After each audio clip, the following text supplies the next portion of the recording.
Então, aproveite e abra sua Bíblia no livro de Provérbios. Provérbios 22, versículo 6. Eu vou ministrar hoje uma palavra de sabedoria para a família, um ensinamento. E vou trazer um pouquinho de cultura judaica, para a gente entender esse capítulo. Olha o que diz a palavra do Senhor. Vocês vão ler e vão sentar e vão ficar com a Bíblia aberta aqui, tá bom? Provérbios 22, versículo 6. Instrui o menino no caminho em que deve andar, e até quando envelhecer, não se desviará dele. Outra versão diz: ensina a criança no caminho em que deve andar, pois quando ficar velho, não se desviará dele. Amém? Podem sentar. Olha, gente, vocês sabiam que esse versículo, ele tem o poder de preservar o mundo? Esse simples versículo aqui, de Provérbios 22, capítulo 6, instrui o menino no caminho que deve andar, e até quando envelhecer não desviará dele. Esse versículo, se você puder, marque bem na sua Bíblia, risque ele, porque esse versículo aqui tem o poder de mudar o mundo. Ele tem o poder, não significa que vai mudar. A gente percebe que não vai por causa do livro de Apocalipse. O livro de Apocalipse mostra como vai ser a bagaceira. Mas esse versículo tem o poder de mudar o mundo. Por quê, pastor? Preste bem atenção no que eu vou lhe dizer. O livro de Provérbios são 31 provérbios. Um provérbio para cada dia. Um capítulo para cada dia. E se você prestar atenção, os primeiros capítulos de Provérbios começam dizendo assim: filho meu, ouve o ensinamento do teu pai, não despreze a correção da tua mãe. Então, fala muito de uma família judaica. Fala muito do núcleo familiar judaico. Por isso que Provérbio começa chamando a atenção do filho para o pai e também para a mãe. Essas duas figuras são por demais importantes na educação do filho.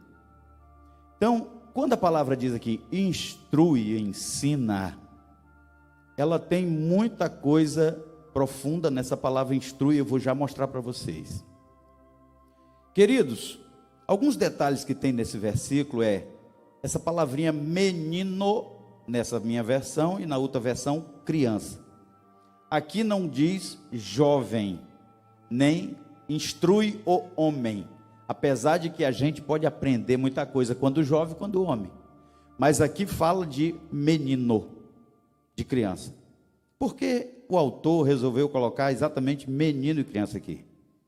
Olha, na cultura judaica, um menino, preste bem atenção, um menino atinge maioridade aos 13 anos, quando ele participa de uma cerimônia chamada Bar Mitzvah. A palavra Bar Mitzvah significa aquele que é filho da lei, do mandamento. Entendeu? Então ele passa por uma cerimônia que ele se prepara dos 12 aos 13 anos, o ano inteirinho é uma preparação do menino, tá? Para a cerimônia, um ano de preparação para a cerimônia, mas durante todos aqueles 13 anos, ele foi preparado para a vida, e eu vou explicar. Então naquela cerimônia, aos 13 anos, o menino faz algumas recitações, e a primeira recitação que ele faz, e ele até é inquirido sobre ela, é sobre Deuteronômio capítulo 6, versículo 4 em diante. É a primeira citação que um menino, aos 13 anos, faz diante de uma sinagoga, onde tem anciãos, onde tem mestres, onde tem estudiosos das escrituras. E quando ele se mostra aprovado diante daquela comunidade, o seu pai lhe entrega um manto, que é chamado de talit. O talit é um manto que tem 4 borlas, que tem 4 tirinhas da cor branca e azul do céu. aquelas borlas mais ou menos do tamanho de um palmo, fazem com que ele se lembre da lei do Senhor. Por quê? Porque o talite é um manto que só é usado na hora que se vai buscar a Deus. Não pode se usar em outra coisa.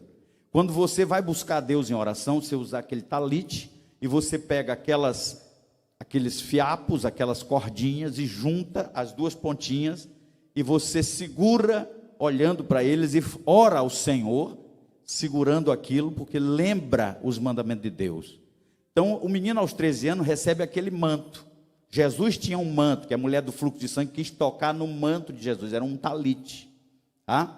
O Jairo da sinagoga, na ocasião que a filha dele foi ressuscitada, não estava com seu talite, porque ele colocou o talite sobre a sua filha, na esperança de quando voltar a menina estar curada. Porque eles acreditavam que o talite ficava carregado pela unção e pelo poder de Deus. Tá? Por isso que a mulher do fluxo de sangue quis tocar só na roupa de Jesus, porque ela imaginava que devido a Jesus ser um santo homem, um rabi, né? um justo, como diz lá em Gênesis 7, um justo, ela acreditava que até a roupa de Jesus era impregnada pelo poder de Deus. Então, queridos, quando a Bíblia fala menino, está falando da maturidade espiritual. A capacidade que o cidadão tem de reconhecer o bem e o mal, de saber o que é o certo e o errado. E a partir do momento que ele reconhece o bem e o mal, o certo e o errado, ele começa a responder pelos seus pensamentos, pelas suas palavras e pelas suas atitudes. E pelas suas omissões, que também são atitudes. Tá? Porque o pecado se caracteriza assim, pelo pensamento, porque eu posso muito bem não dizer nada, mas pelo pensamento fazer algumas coisas erradas. Jesus mostra isso muito bem. Né? Pelo pensamento, e aquilo que eu falo é oriundo do que está no meu coração, no meu pensamento. Então, eu posso proferir palavras que vão se tornar pecado, que vão ferir, que vão magoar, que vai fazer com que eu pise nos outros, me sobressaia sobre ele e os humilhe. Isso é pecado. Então, toda palavra pecadora que sai da minha boca faz com que eu pise no meu próximo e tente me sobressair sobre ele. Tá? E terceiro, as minhas ações. A partir do momento em que eu sou regido por pensamentos malignos, as minhas ações começam a se tornar malignas e isso pode se tornar um hábito. E quando se torna um hábito, significa que eu estou num caminho de iniquidade. A palavra iniquidade no original significa aquele que estava no caminho rumo a Deus, mas resolveu desviar do caminho. Então, veja bem o que é a iniquidade. É se apartar do caminho de Deus. Por isso que o Senhor fala sobre preservar no caminho, não se desviar nem para a direita nem para a esquerda. O caminho do Senhor é perfeito. Então, ele fala de permanecer no caminho. Então, esse menino aqui, ele está falando exatamente para uma pessoa que tem consciência do bem e do mal. Já chegou naquela idade de responder por si, diante dos homens e diante de Deus. Então, queridos, o que é importante nessa passagem que pode mudar a humanidade é exatamente o ensinamento que os pais têm por obrigação de dar aos filhos, até o momento em que ele tem consciência do bem e do mal, e às vezes até passando disso, tá? Porque para aprender não existe limite. Então, queridos, o ensinamento para com a criança é fundamental. Eu vou mostrar para vocês, dentro da cultura judaica, como se dava isso, e vou mostrar para vocês o quanto foi importante no mundo antediluviano, tá bom? Então, o original aqui desse versículo diz assim, ó, instrui o menino na boca do caminho. A boca do caminho, o que é que significa para você? O que é que você imagina a boca do caminho? O começo do caminho. O começo, os primeiros passos que ele vai dar no caminho. A boca do caminho. Então, querido, quando é que o menino vai começar a andar no caminho? Quando nasce. Às vezes, antes de nascer, o pai já está falando com a barriga da mãe, a mãe já está falando com o menino na barriga, né? Já instruindo, cantando, a criança reconhece a voz do pai, reconhece Aquilo ali já é ensinamento. E quando nasce, já começa a se ensinar a criança na boca do caminho, no início do caminho, nos primeiros passos do caminho. Você não espere ele ficar taludo para aprender alguma lição, não espere ele engrossar o pescoço para ensinar alguma lição, porque se você não ensinar no início do caminho, quando ele engrossar o pescoço, ele vai ficar com dura cerviz. Você sabe o que significa dura cerviz? Cerviz é a sua coluna, é isso aqui, ó. Quando a Bíblia diz assim, é um homem de dura cerviz, é porque ele não faz isso, ó. Ele não abaixa, ele todo tempo está assim. E é interessante que no hebraico a tradução da palavra orgulho e soberba é pescoço duro, nariz empinado. Repara como é. A palavra humilde significa aquele que se abaixa para ouvir. Olha aí a diferença, né? Então tem toda uma ligação. Enquanto a palavra orgulho diz que é o cara de nariz empinado e pescoço duro, quer dizer, ele tem dura cerviz, ele não aprende, ele acha que sabe tudo. Então o cara é orgulhoso. E a gente percebe logo quando o cidadão é orgulhoso, porque ele fica logo, né, empoderado, mostrando, parece um pavão. Mas o humilde não, o humilde, ele não está nem aí. Às vezes o pau está descendo na cabeça dele, ele está lá, cabeça baixa, tranquilo, doido para dar uma também, mas fica na dele. É porque ninguém tem sangue de barata, né? Mas diz que quando a gente usa os punhos é porque perdeu a discussão, né? Eu tenho lutado tanto para não usar os punhos, meu Deus, até glória a Deus, até hoje nós estamos vencendo. Mas tem hora que dá vontade. Então, gente, instrui o menino na boca do caminho. Logo no início, deve-se ensinar a criança. Agora, 3 coisas nós temos que ensinar na boca do caminho. Preste bem atenção que nós temos que ensinar. Primeiro, não esqueça disso. Como cumprir as obrigações, os deveres. A pessoa que está num caminho tem obrigações, tem deveres. Quais são os deveres? O que é que eu sou obrigado a observar como ser humano para a vida? Eu tenho que ensinar meu filho a respeito disso. Meu filho, você está no mundo, mas você tem obrigações. Você comeu, lave o seu prato. Você dormiu, arrume sua cama no dia seguinte. Ajude a varrer a sua casa, você vive aqui. E quando está mais taludinho, vai ajudar a buscar o pão. Vai buscar o leite lá no peito da vaca.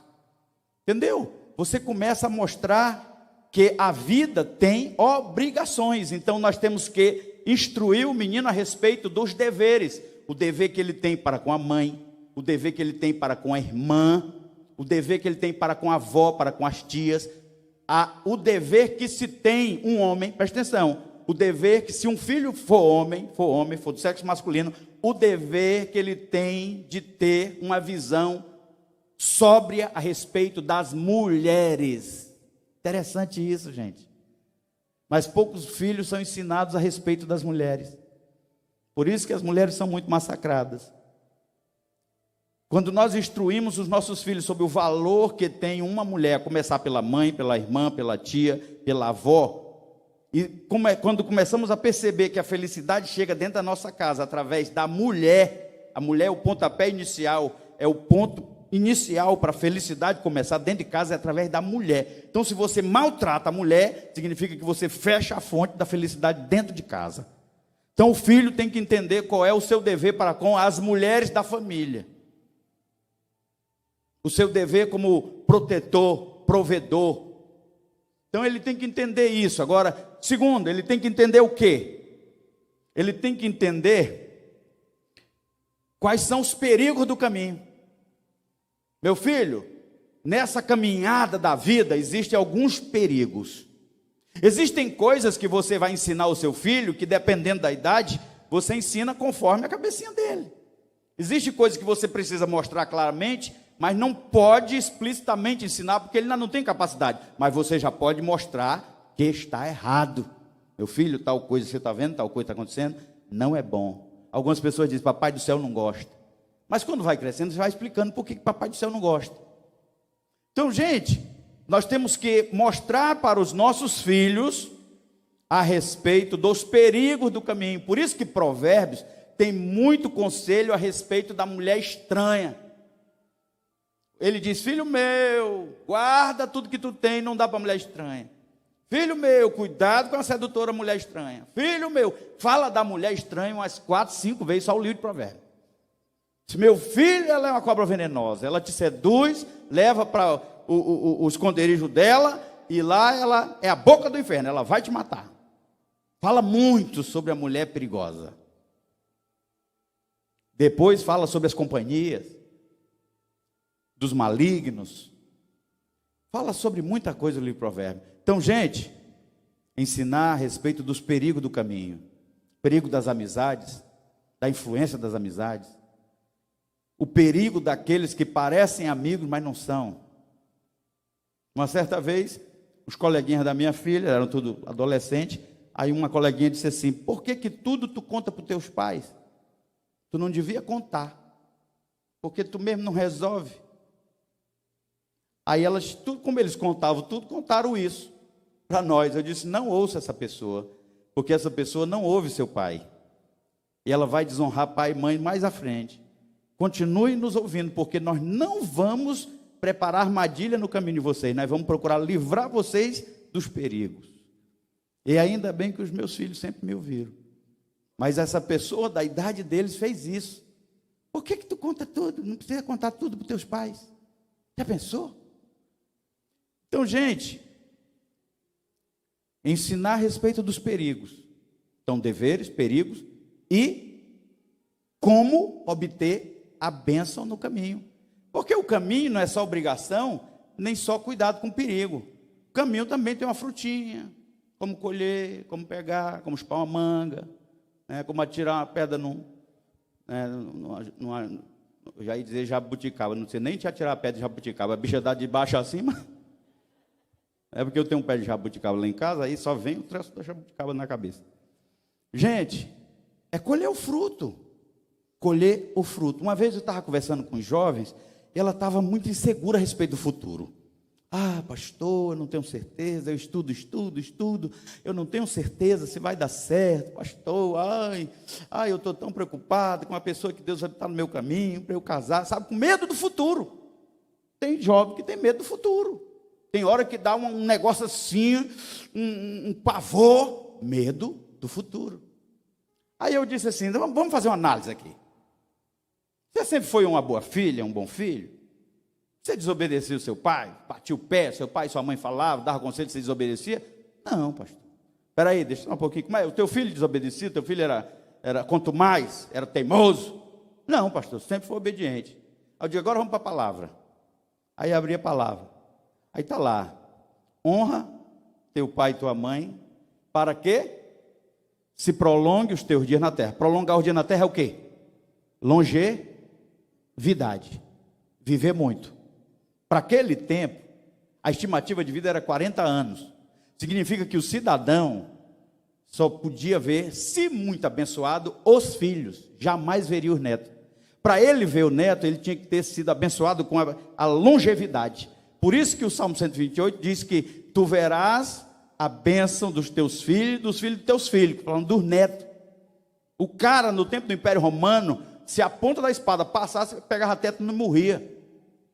Se ele fosse caçar um animal, furasse o pé, pegava uma inflamação, morria. Então morria cedo, a estimativa de vida era 40 anos. O camarada geralmente casava aos 30, já bem maduro. As mulheres, 14 anos, já estavam casando, mas os homens já demoravam mais um pouco. Então, gente, longevidade, fala de longevidade, para que se prolongue teus dias na terra. E ainda tem uma segunda promessa, diz: e tudo quanto fizer, vai se dar mal. É assim? 50% do que tu fizer que vai dar certo. Está assim escrito? Tudo quanto fizer, prosperará. Quando eu disse isso, eu disse: quem está falando é Deus. É Deus quem está falando isso para você, jovem.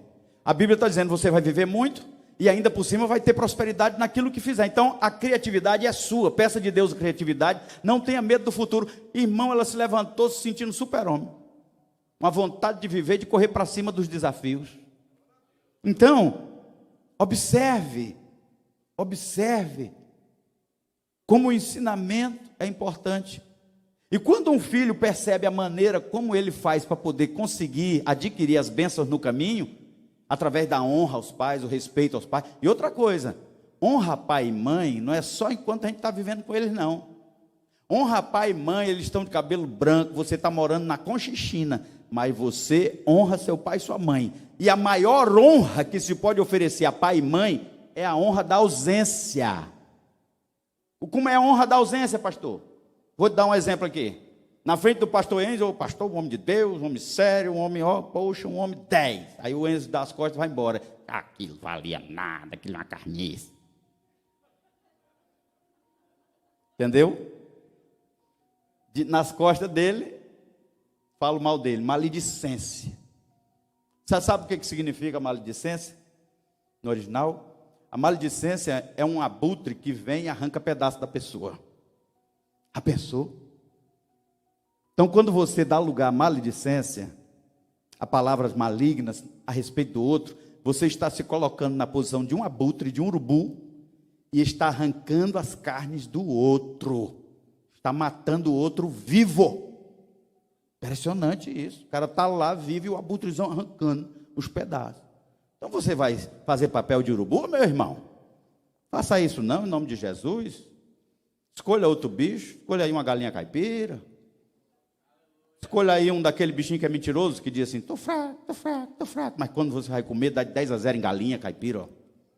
Capote, né, o nome desse miséria. Capote, o bicho é mentiroso, tô fraco. É para ninguém comer ele, porque quando come, ele bota 10 galinhas no bolso. Alguém cria capote aqui? Alguém? Uma mão levantou, cadê? Pelo amor de Deus, eu nunca imaginei. Ela levantou, mas se arrependeu de ter levantado a mão. Quero ser seu amigo. Meu Deus, é um negócio raro aqui no Acre, esse negócio. Aquilo é um mentiroso. Pois bem, então, ensine aos seus filhos irem buscar a bênção. Irem buscar a bênção. Às vezes o filho está entrando na adolescência e o cara não ensina ele a buscar a bênção. Pensar que não, o menino só está correndo atrás de megera e de mulher feia. Meu Deus, meu filho acaba com esse negócio, meu filho tem mulher bonita no mundo, meu filho. Você tem que ensinar, meu irmão.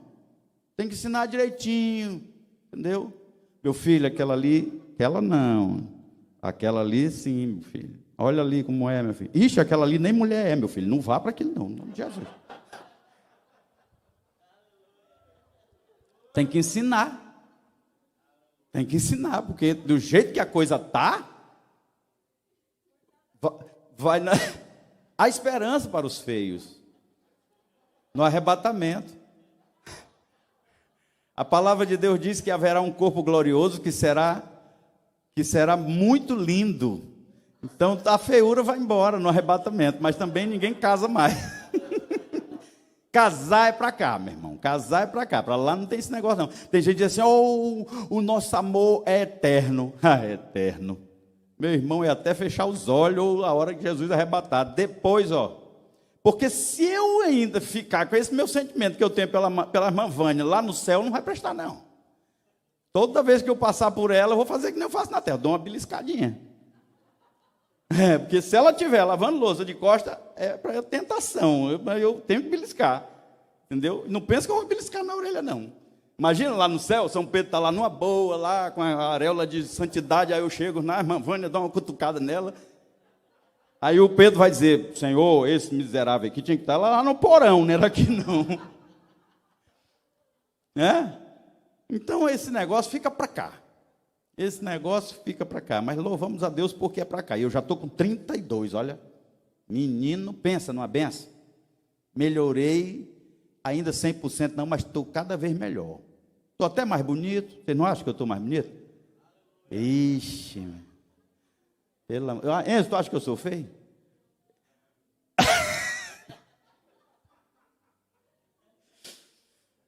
Meu Deus, sabe por que eu pergunto isso? Eu estava dando estudo para casais.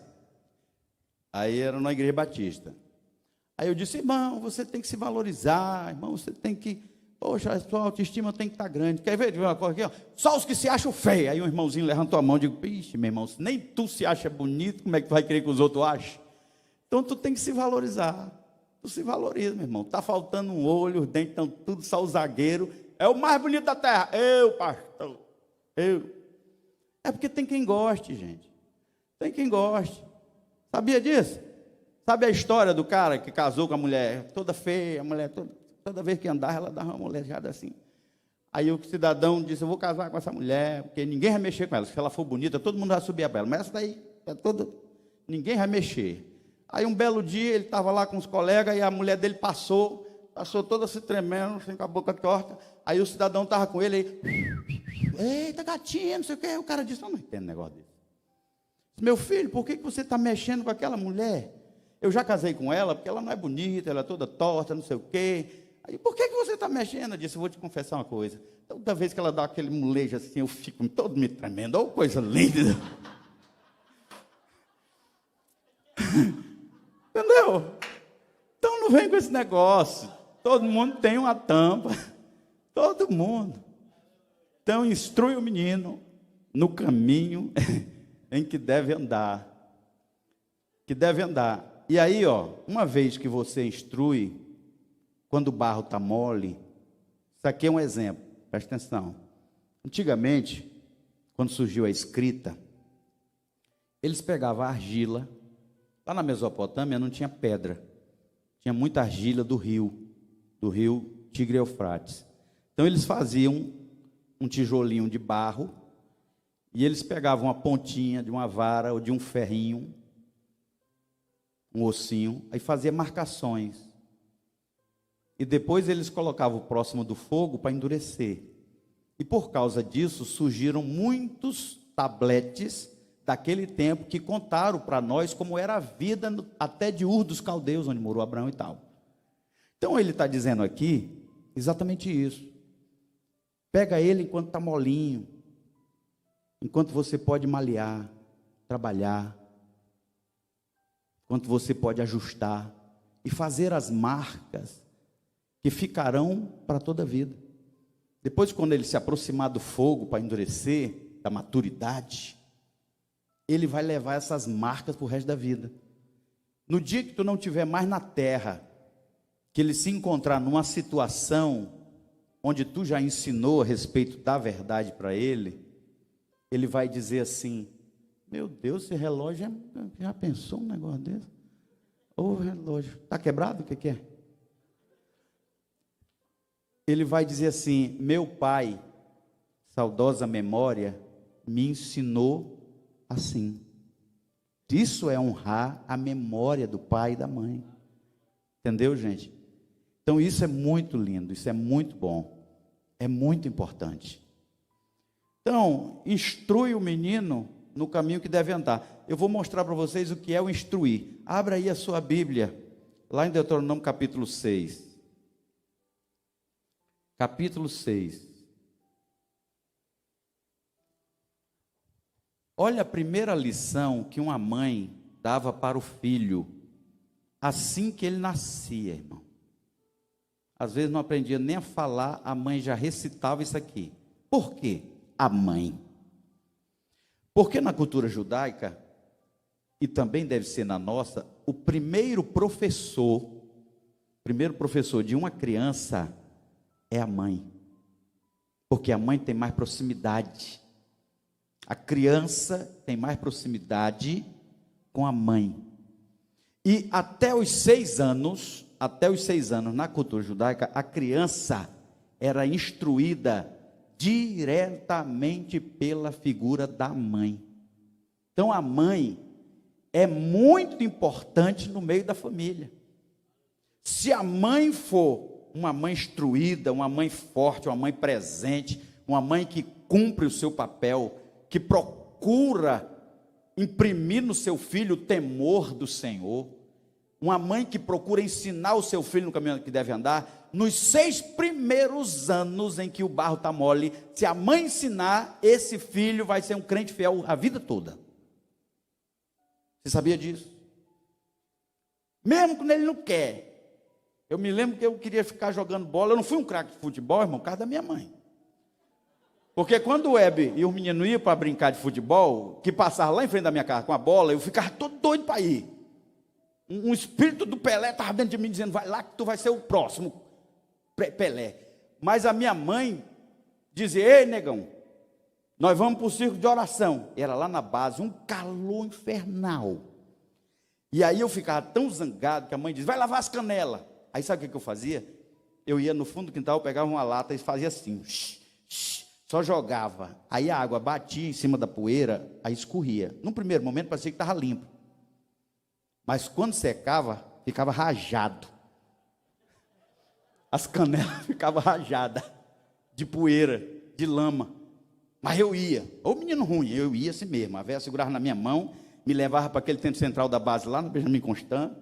Meu irmão, eles entravam ali, fechavam a porta.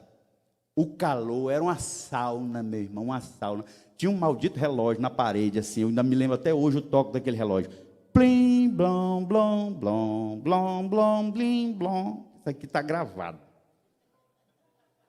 Um dia eu quis resgatar aquele relógio para botar na minha sala, mas eles me disseram que sumiram com o relógio que tinha lá. Eu sabia tudo, as batidas. Eu olhava para ele, ai, meu Deus. Eu brincava debaixo do banco, eu brincava com os besourinhos que apareciam, eu fazia tudo, e olhava para as mulheres, e as mulheres... E eu lá debaixo do banco, esperando a hora passar, o calor infernal. Mas um dia, a minha mãe estava ajoelhada, e algo me chamou a atenção. Ela começou a falar numa língua que eu sei que ela não tinha aprendido. Minha mãe mais falava português. E a minha mãe começou a falar uns milai para lá, milai para cá. E eu digo, que é isso? Que a mamãe nunca estudou? Ela estuda João da Silva. Ela estuda pelo projeto João da Silva, mas isso não tem lá não. Aí, irmão, eu comecei a prestar atenção no que a mamãe falava. Aí eu disse, mamãe, onde foi que a senhora aprendeu aquele negócio tão estranho lá que a senhora fala, na hora que a senhora está de joelho? E a minha mãe sempre foi uma pessoa que gostava de me ensinar. Ela dizia, meu filho, é o seguinte, na nossa igreja nós acreditamos no Espírito Santo. E o Espírito Santo é o quê? Ela foi falando tudinho, o Espírito Santo é Deus e tal, que desceu num dia chamado dia do Pentecoste. E quando ele desceu, ele batizou os crentes com ele, com o Espírito Santo. Então eles falaram em língua estranha. E isso acontece até hoje. Quando você está na casa de Deus, que você se torna crente, um sinal de que você é um crente verdadeiro é que você tem o Espírito Santo na sua vida. E comumente o Espírito Santo te dá o dom. Comumente te dá esse dom. Ela falou umas palavras para a criança entender. E aquilo ficou gravado, gente. Aquilo dizia assim, ó.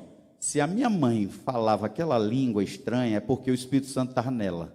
Se o Espírito Santo estava nela, é porque ela estava numa igreja séria, onde estava Deus. Aquilo eu associei na hora, Márcio. Eu ia passando na frente da Madureira, quando eu já era adolescente, eu ia passando na frente da igreja da Madureira, lá no aviário, os meus colegas começavam a zombar dos crentes, porque os crentes estavam falando língua estranha alta. Os crentes sempre oraram alto, não sei o que, ia acabar o mundo. Aí os meus colegas, é tudo doido, parece cachorro latindo. Eu dizia, pessoal, quando vocês passarem aqui na frente, que vocês ouvirem esse pessoal aí orando, falando, não diga nada, porque esse pessoal aí fala direto com Deus. Aí eu falei, tudo aquilo que a mamãe falou para mim, eu falei para ele, irmão, os meninos passavam, nós passávamos, quando chegavam na frente da igreja de Madureira, todo mundo temor, ficaram com temor, porque eu ensinei para eles, mesmo no mundo, eu ainda estava no mundo, que aquilo era Deus, Deus existia, Deus estava lá com eles, porque a minha mãe tinha ensinado. Então eu dizia sempre no meu coração, quando chegar a hora, eu vou voltar para a casa do Senhor, eu vou voltar a ser crente. E aí, irmão, o diabo ouvia isso. O diabo ouvia, eu era entregador de jornal Globo, já adolescente, taludinho, andava em cima da bicicleta todo dia entregando jornal. Quando eu fui descer a Minas Gerais, eu já vinha com história de que era crente. Eu vou ser crente, eu vou me converter, porque eu tinha o maior medo de morrer e ir para o inferno. Digo, meu Deus, se eu morrer agora, eu vou ficar do lado do Satanás, porque eu tenho o maior medo. Aí, irmão, eu ia descer na Minas Gerais com uma bicicleta carregada com jornal, e aí a bicicleta se embalou, e eu peguei no freio, o cabo quebrou. Pá! Eu digo, eita! Aí eu, sandália, meti o pezão, na sandália. Aí a sandália, ela estava tão veloz que a sandália foi sendo comida pelo pneu da bicicleta. Vocês ficam rindo porque não foi com vocês. Eu coloquei o pé aqui para frear e a sandália foi comendo e a sandália foi embora. E eu fiquei só no pezão. Aí eu digo, meu Deus, aí vinha um carro, mais de 1000 de lá para cá. E eu já vinha todo destrambelhado em cima da bicicleta. Eu digo, meu Deus, se eu morrer eu vou para o inferno, se eu morrer eu vou para o inferno. E eu com medo de morrer. Aí eu digo, eu vou ter que dar um jeito. Aí eu meti o pé assim na roda da frente. Tum! Quando eu meti, fiz pum, pum, pum, pum. Aí dei uma cambalhota doida. Um salto mortal carpado. Rodei. Eu sempre fui metido da Shaolin. Então eu sabia cair. Quando eu voei por cima da bicicleta, aí eu dobrei o corpo assim, aí saí assim, parecia assim um James Bond no chão.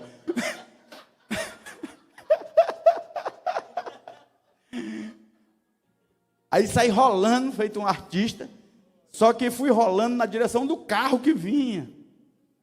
E o carro subindo e eu descendo, o carro subindo e eu descendo. Quando o cara freou, eu fui para debaixo da roda, a cabeça ficou exatamente na posição da roda da frente do carro.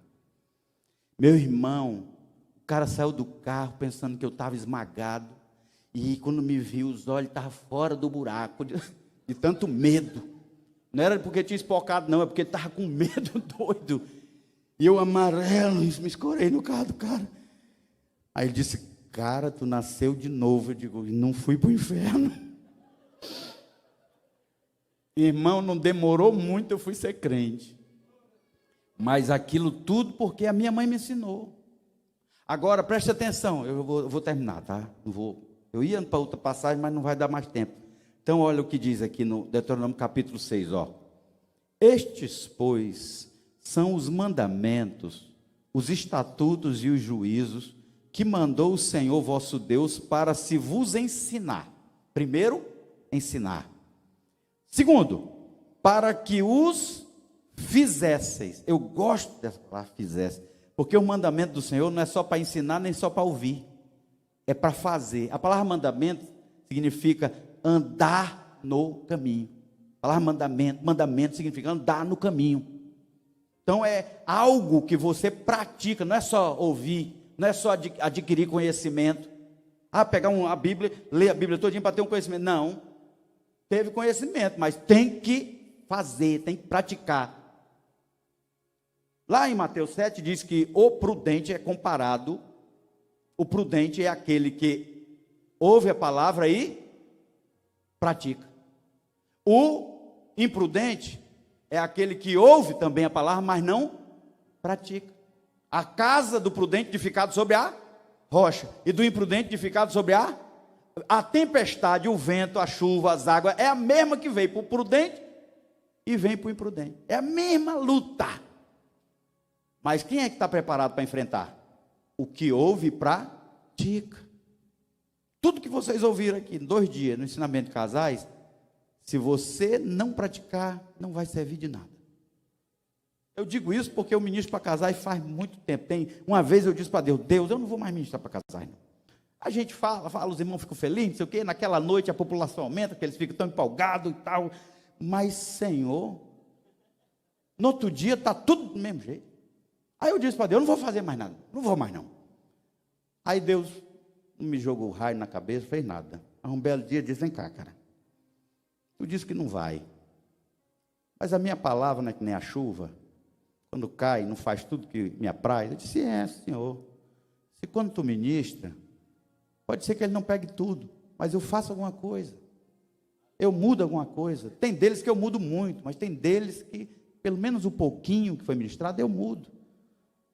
E tu não vai querer ir mais? Tu não gosta tanto, não é mel na tua boca a palavra? Eu disse, Senhor, eu disse, se eu tirar o mel, miserável, botar só o fel, como é que fica? Não vai ficar bom, vai ficar ruim. Então, eu vou continuar pregando. Então, gente, aqui está me ensinando a você que a palavra é para ser praticada. Fizesseis na terra que passais a possuir. Versículo 2. Para que temas ao Senhor teu Deus. Eu vou ensinar um negócio aqui que talvez ninguém nunca te ensinou na Assembleia de Deus. Sabe qual é o significado da palavra temor no original? A palavra temor no grego é medo reverente e amor reverente. Primeiro, o cara tem medo pelo que ele está vendo. Segundo, ele passa a amar aquilo que ele está vendo. Então, temor é medo e amor. Primeiro o medo, primeiro começa com medo de ir para o inferno, medo de estar do lado do cão, medo do cão pegar ele pelo pé. Depois ele passa a servir a Deus porque ama a Deus. Quando o camarada passa a servir a Deus por amor, pode vir o vendaval que foi levar a casa edificada até sobre a rocha, mas ninguém arranca mais ele da presença do Senhor. Entendeu? Amor. Agora, queridos, temor no original, toda vez que for pegar, tu vai no grego, tu vai lá no hebraico. No hebraico diz que temor, presta bem atenção, a palavra temor é ver a Deus e continuar vendo. Que com temor esse negócio? O que tem a ver com isso? A palavra é ver a Deus e continuar vendo. O camarada está vendo algo maravilhoso na frente dele, não quer nem piscar para não perder nada. Ele não quer virar para o lado, alguém está chamando aqui, ele não. Espera aí que tem um negócio mais importante aqui. A palavra temor é isso. Continuar olhando, não se desviar o olhar, não tirar o olhar da glória de Deus. Por isso que aqui está dizendo, para que temas ao Senhor, para que tu continue olhando e tu vá sendo atraído. Como a mariposa é atraída para a luz, tu vai sendo atraído para a luz da glória, sem desviar o olhar. E Deus vai, à medida que tu vai avançando rumo a Deus, tu vai no caminho. Porque na hora que tu tira a visão aqui, ó, tu vai querer ir para outro lado. Aí é iniquidade. O caminho contrário a Deus é iniquidade. Está me entendendo? Então, querido, temas ao Senhor, teu Deus, e guardes. O que é o guardes? O guardes significa continuar, preservar com você, observar todo o tempo aquilo que você recebeu. Não é só uma vezinha que vai lá, prova e abandona, mas sempre está recorrendo àquilo que você aprendeu. Por isso que é guardes. Guardes todos os seus estatutos e mandamentos que eu te ordeno. Agora observe aqui, ó. Eu te ordeno, ele está falando com o Pai. Ele diz, a tu, ordeno a tu. A gente pode muito bem fazer que nem o Adão. O Adão, ele peca por transferência. Sabia? O Adão peca por transferência, a gente tem esse costume também. Fulano, quem foi que fez isso? Foi a fulano, mamãe. A gente atribui ao outro aquilo que é nosso. Quando Deus chama Adão, chama porque ele é o cabeça federal. E chamou Adão. Adão, rapaz, o que é que houve? Era o responsável, direto pelo jardim, por tudo. Adão, o que é que aconteceu? Senhor, a mulher que tu me deu. Por que ele não foi homem para dizer, Senhor, eu errei mesmo. Senhor, eu fiz um negócio errado. Tu me deu essa mulher maravilhosa, essa mulher de parar o trânsito. Senhor, eu estou caído os pneus estepe por ela. Eu deixei ela um instantinho, Senhor. Ela foi lá na árvore, pegou, comeu. Quando eu vi que ela comeu, eu disse, menina do céu, tu nem sabe o que é que tu fez. Meu Jesus, mulher, por que tu foi comer esse negócio? Deus disse, não come. Tu não podia ter comido, mulher. Aí ela disse, e agora, Adão, o que é que a gente faz? Disse, cara, eu te amo muito. Tu comeu, caiu na ribanceira, está na beira do barranco. Tu vai se arrebentar e por amor eu vou me arrebentar contigo. Não dá aqui esse negócio? Te amo, comeu também. Por amor, Adão comeu também. Por amor. Por que, pastor, que o senhor chega a essa conclusão? Não tem nada na Bíblia que diga isso.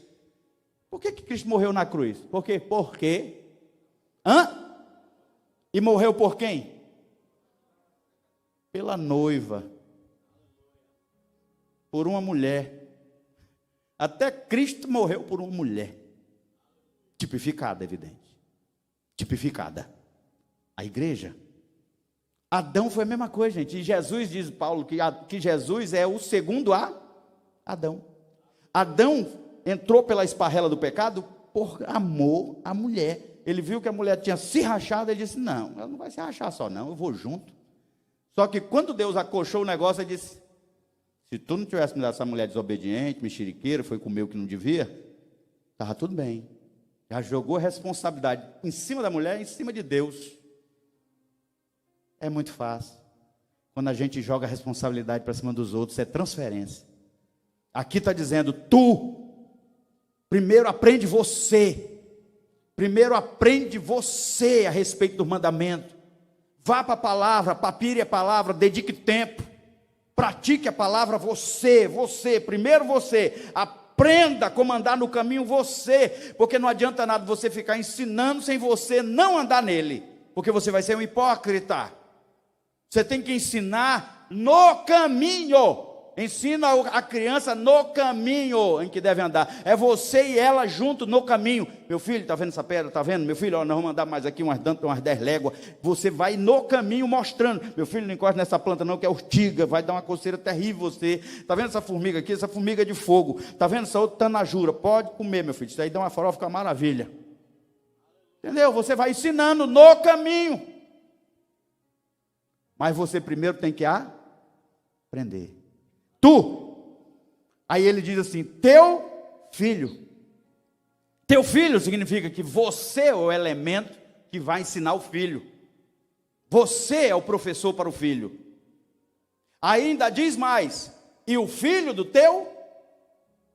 Por que Noé foi declarado um sadique, um justo? Diante de toda uma geração escapou Noé. Por quê? A resposta está no capítulo 5 de Gênesis. No final do capítulo 4 diz assim, Adão gerou a Sete, e Sete gerou a Enos, e a partir de então se começou a invocar o nome do Senhor. Pum, fecha o capítulo 4. Capítulo 5 de Gênesis, começa com a genealogia. Deus formou Adão. Adão gerou Sete. Não diz mais nem de Abel, nem diz de Caim. Então aquela genealogia do capítulo 5 é a genealogia dos filhos de Deus. Daqueles que têm o temor do Senhor, que aprenderam a invocar o nome do Senhor. E são 10 gerações, desde Adão até Noé. Cada pai passando para o filho os ensinamentos a respeito do Deus que criou o mundo e que criou os seres humanos. Cada pai tinha o cuidado de ensinar. Quando Noé nasceu, Sete tinha morrido há pouco tempo, Enos aí já estava bem velhinho, mas Noé pôde receber de Enos a informação a respeito de Adão, que ele não alcançou, e a respeito de Sete. Enos ensinou para ele, meu filho, um dia Adão, nosso avô, Adão viveu num lugar, e contou toda a história do paraíso. A tradição foi sendo passada de pai para filho, oralmente, um contando para o outro, e o capítulo 5 fala exatamente de uma família de fiéis, de crentes, de piedosos. Quando começa o capítulo 6, nós já tem teu filho, teu neto, teu bisneto, tataraneto, escanchaneto, todo mundo instruído no caminho do Senhor. Todo mundo instruído, mas isso evitou que eles quebrassem a cara, aquela geração quebrasse a cara, podia ter evitado. Ou deu a possibilidade de evitar de quebrar a cara, mas uma boa parte dos filhos de Deus resolveu se envolver com as filhas dos... Está lá no capítulo de número 6. Se envolveu com as filhas dos homens, meu tempo acabou, outro dia eu volto para pregar sobre isso. Mas olha, está aqui, toda criança tinha que ser instruída. Instruída no ouve, Israel, Shema Israel, ouve Israel, versículo 4 do capítulo 6, o Senhor teu Deus é o único Deus. Olha o que era ensinado. Amarás, aqui não está dizendo adorarás, te ajoelharás, lerás, sacrificarás, não está dizendo nada disso. Mas está dizendo o principal, amarás, pois o Senhor teu Deus, com todo o teu coração, todo o coração, coração é a sede dos sentimentos, uma boa parte do nosso caráter está no coração, com toda a tua alma. Está falando do homem interior, do mais profundo do homem. Ele está dizendo, olha, o que tu tem de mais profundo, o teu homem interior, o teu espírito, a tua parte imaterial, ela tem que amar a Deus sobre todas as coisas. Principalmente nesse tempo de pandemia, que a gente perde muita gente querida e que a gente coloca Deus abaixo até daqueles que já partiram. Ah, o que Deus levou? Estou revoltado com Deus, vou me desviar. Vai desviar por quê? Tu vai desviar, o teu já foi para a glória. Aí tu desvia, tu vai para o porão, aí nunca mais vai ver o teu. Ou a tua. Então, gente, amarás, pois, o Senhor teu Deus de todo o teu coração, de toda a tua alma. Já estamos falando aqui da personalidade. Caráter é uma coisa, personalidade é outra. Personalidade é forjada por ensinamento de pai, porque pai mexe no caráter que vai para a personalidade. Personalidade é forjada um pouquinho por pai. Personalidade é forjada um pouquinho por DNA. E personalidade é trabalhada exclusivamente pelo Espírito Santo de Deus. É o único que vai até a divisão da alma do Espírito, da junta da medula, e faz aquilo que é da vontade, da intenção do coração de Deus na nossa vida. Entendeu? Então, gente, concluindo. Amarás o Senhor com toda a tua força. Está dizendo assim. Está vendo teus músculos? A capacidade que tens de levantar as coisas, de fazer as coisas, de criar as coisas através das tuas forças. Tu vai louvar a Deus através desses músculos, desse corpo, dessa biologia. E tu vai louvar a Deus através daquilo que tu vai fazer através do teu corpo. Então ele fala desde as pequenas coisas que eu sou capaz de fazer com o meu corpo, que é o quê? Já prestaram atenção, o judeu, quando está na frente do muro das lamentações, parece um doido, né? Fica meio assim. Por que ele fica assim? Alguém sabe? Levanta a mão. Só a Frank sabe? Ele está com o livrinho na mão aqui, ó. Aí ele está lá. Senhor é meu pastor, nada me faltará, deitar me faz meio de paz, viver mansamente nas águas tranquilas. Ele acha que é pouco, está lendo, ocupando os olhos e a mente, e a boca. Ele acha que o corpo dele tem que louvar a Deus. Se o corpo ficar parado, ele não vai estar louvando completamente a Deus. Aí ele faz isso aqui, ó. Então ele está botando o corpo dele para quê? Para louvar. Eu vejo o pastor Dias ali, o pastor Dias começa a cantar e muda a voz, começa a mexer o esqueletão aqui, e tal. E eu estou ali também, aí eu sou pentecostal, eu sou de coração, eu fico só com o pezinho assim, pensar que não eu estou. Aí tem uns irmãos que são mais tradicionais. Ixi, o pastor assembleano parece que está dançando. Ainda não viu, foi nada. Na hora que o Espírito Santo me pega, eu não quero nem saber. Eu danço mesmo. Dança, meu irmão. Hoje eu estava lá, na minha cachorra lá, estava saindo lá. O gigante caiu. E a minha cachorra rodando, uma cachorra que a Fran me deu. E eu lá e tal, e glorificando a Deus. E eu não estava nem aí, estava só eu e o cachorro mesmo. Esse pastor é doido, está sendo filmado. Então, gente, com toda a tua força, oferece toda a tua força. O que foi que tu conseguiu com a tua força está no teu bolso? O que tu conseguiu com a tua força está lá fora estacionado? O que tu conseguiu com a tua força está lá numa casa boa? O que tu conseguiu com o teu suor, com a tua força? Glorifica a Deus com toda a tua força. Olha o que ensina isso. Você nunca imaginou que ia mexer no bolso do cidadão? Ensina, glorifica, ama a Deus até com o que tu tem. Não, pastor, com o que eu tenho, não. Pelo amor de Deus, não entra nessa área, não. Glorifique a Deus com o que você tem. Olha o que diz, só mais um pouquinho, pelo amor de Deus. Estas palavras que hoje te ordeno estarão no teu coração. A palavra intimarás aqui, ó, só para fechar. No original é inculcarás. Sabe o que é inculcar?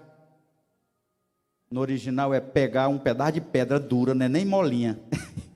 Não é nem molinha, pegar um pedaço de pedra dura e pegar um pedaço de ferro e talhar. Aí levantar as pedras de pedra com aquilo talhado. Inculcar é isso. No original é repetir a lição muitas vezes para que fique gravado no coração da criança. Repetir a lição muitas vezes. Vou fechar a Bíblia, senão nós não saímos daqui hoje. Esteja em pé. É sempre assim, né? Fica só pela metade. Isso é estratégia. Você sabia que é para você me trazer de novo? Gente, Se engana você quando pensa que só pelo fato de você trazer a criança para a igreja, você já está ensinando. Você está fazendo uma boa coisa, não é ruim. Mas o ensinamento é além da igreja. Além da igreja. Se engana você pensar que você não tem que instruir o seu filho, firmar na mente, na pedra do coração do seu filho, o ensinamento do Senhor, a partir das tenras idades. Se engana você se pensa que não é assim. Então significa que quando terminar esse culto, que você for para sua casa, que o dia, amanhã o sol nascer, amanhã, eu não digo nem amanhã, ainda hoje é o dia de você ensinar seu filho, quando for se deitar, a respeito do temor do Senhor. Porque diz lá, andando pelo caminho, assentado nele, deitado na tua casa e levantando. Quando for sair quando tu for buscar, coloca na palma da tua mão e coloca entre os teus olhos. Se eu pudesse explicar isso aqui, nós ia ter muita coisa ainda, mas fica para outra vez. E quando você tiver conhecimento da palavra, prega na verga da porta da tua casa, que é para tu saber que quando tu está em casa é Deus que protege e provê, e quando tu sai é Deus que continua te guardando. Tem muita coisa interessante ainda aqui. Então, gente, ensina teu filho. Você sabe que a palavra adoração significa serviço e trabalho? Isso que a gente faz aqui na igreja é uma parte final da adoração. Porque a adoração se prova no trabalho, na escola, no dia a dia, dentro de casa, sendo bom marido, uma boa mulher, um bom funcionário, um bom patrão. Isso é adoração. Por que muitos crentes só conseguem ser adorador aqui dentro da casa do Senhor? Dentro da casa do Senhor, pelo amor de Deus, o cara é um adorador. Lá fora é um satanás. Porque ele ainda não entendeu que adoração é a vida toda. Por isso que a Bíblia diz, Deus procura um adorador, os adoradores, aqueles que querem ter continuidade na sua vida. Não é só dentro da igreja não, é todo o tempo. Lá no trabalho é um adorador. Ah, por que o pastor fica cantando para Jesus todo o tempo? Não, é porque faz o trabalho direitinho. Tem uma graninha sobrando ali que ele podia muito bem pegar. Não, eu sou um adorador, sou fiel. Meu pai ensinou, e Deus me ensinou. Está aqui direitinho, patrão, está aqui, ó, R$10, 50 centavos, está aqui, tudo direitinho para o Senhor, tudo contadinho, não desviou uma merreca, nada, entendeu? O patrão do mesmo jeito, chegou na hora de pagar, não vou pagar esse funcionário agora não, vou aplicar o dinheiro, daqui a 5 dias eu pago ele. Depois eu digo para ele, não, deu um problema lá no banco, atrasou, não sei o que, dinheiro aplicado 5 dias, o cara lá querendo comer alguma coisinha boa, já comeu a última lata de conserva, não tem mais nada, porque o patrão estava retendo o salário, e ele nem imagina que reter o salário traz maldição. Está lá escrito, retém o salário de um funcionário, para ver se não vem maldição sobre a tua vida. Mas se ele procurar adorar a Deus, ele vai pagar o cara direitinho, certinho, não vai roubar o cidadão, não vai roubar o fisco, não vai roubar nada, vai fazer tudo direito. Tudo direito, se adorar, gente, adorar. Reclina a tua cabeça. Pai, tua palavra diz, instrui a criança no caminho que deve andar, e quando ficar velho, não se desviará dele. Pai, nós estamos aqui para aprender de Ti. Aprender, Senhor, a respeito de Te amar, a respeito dos Teus mandamentos, andar no Teu caminho, a estar diante de Ti conforme o Teu querer. Pai, nós não somos perfeitos, mas nós estamos no caminho da perfeição. E nós estamos nessa trajetória de vida para crescer. Nos ajude a instruir nossos filhos, a ensinar nossos filhos no dia a dia, a respeito do Teu caminho, da Tua luz. Que a nossa família seja abençoada através de tudo quanto ensinarmos os nossos filhos. Que a presente geração seja preservada pela Tua palavra ensinada para os nossos filhos, porque no tempo do dilúvio, as mulheres não se preocuparam de ensinar os seus filhos a respeito do temor do Senhor, porque elas não Te conheciam, meu Deus. Por isso que aconteceu toda aquela ruindade para aquela geração antediluviana. Meu Deus, preserva-nos, nos guarda, nos orienta, nos dirige. Abençoa tudo quanto foi transmitido nesse final de semana, através da instrumentalidade do teu servo, o pastor Dias. Que fique, Senhor, prensado, firmado, gravado nas tábuas de carne do nosso coração, tudo quanto foi ensinado, meu Deus. Porque com certeza, como disse aqui a nossa querida irmã que deu testemunho, serviu muito para ela, para o seu esposo e para toda a igreja. Abençoa grandemente esta igreja, que nós possamos entender que ensinando os nossos filhos, nós vamos ter preservada a futura geração, porque a tua palavra é a preservação da humanidade, é o sal que impede a carne de apodrecer. Assim, querido Deus, muito obrigado. Obrigado por esta noite, mais uma vez aqui no Abraão Lab. Continua abençoando o teu povo, no nome de Jesus. Amém. Vamos dar uma salva de palmas para o Senhor.